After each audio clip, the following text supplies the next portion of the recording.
अवैध निर्माण के लिए एलडीए के अधिकारियों को क्यों न ठहराया जाए जिम्मेदार, लखनऊ में बुलडोजर एक्शन पर हाईकोर्ट सख्त। इलाहाबाद हाईकोर्ट की लखनऊ खंडपीठ ने पाम पैराडाइज सोसाइटी में रो हाउस के अवैध निर्माण के मामले में सख्त टिप्पणी करते हुए कहा है कि इसके लिए लखनऊ विकास प्राधिकरण एलडीए के उन अधिकारियों को क्यों न जिम्मेदार ठहराया जाए जिन पर इस अवैध निर्माण को रोकने का दायित्व था। न्यायालय ने पाम पैराडाइज सोसाइटी के घरों के ध्वस्तीकरण पर भी अंतरिम रोक लगा दी है। इलाहाबाद हाईकोर्ट की लखनऊ खंडपीठ ने पाम पैराडाइज सोसाइटी में रो हाउस के अवैध निर्माण के मामले में सख्त टिप्पणी करते हुए कहा है कि इसके लिए लखनऊ विकास प्राधिकरण एलडीए के उन अधिकारियों को क्यों न जिम्मेदार ठहराया जाए जिन पर इस अवैध निर्माण को रोकने का दायित्व था। न्यायालय ने एलडीए वीसी से इस अवैध निर्माण को रोकने की जिम्मेदारी जिन अधिकारियों पर थी उनका ब्यौरा तलब किया है।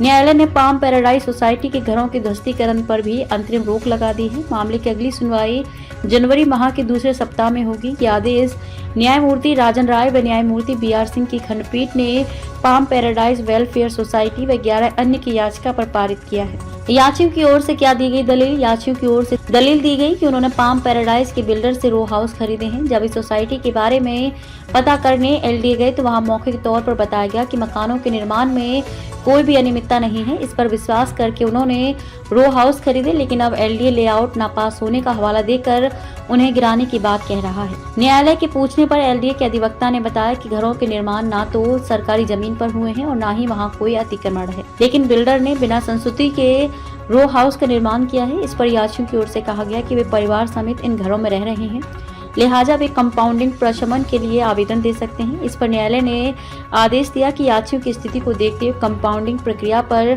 सहानुभूति पूर्वक विचार किया जाए। न्यायालय ने यह भी स्पष्ट किया कि इस आदेश का कोई लाभ पाम पैराडाइज के बिल्डर को नहीं मिलेगा। उसके खिलाफ चल रही सिविल अथवा क्रिमिनल प्रक्रिया में इस आदेश से कोई राहत नहीं मिलेगी। यह आदेश सिर्फ याचियों के लिए है जो बिल्डर व संभवतः एलडीए के कुछ अधिकारियों के धोखा दिए जाने से इस परिस्थिति में है।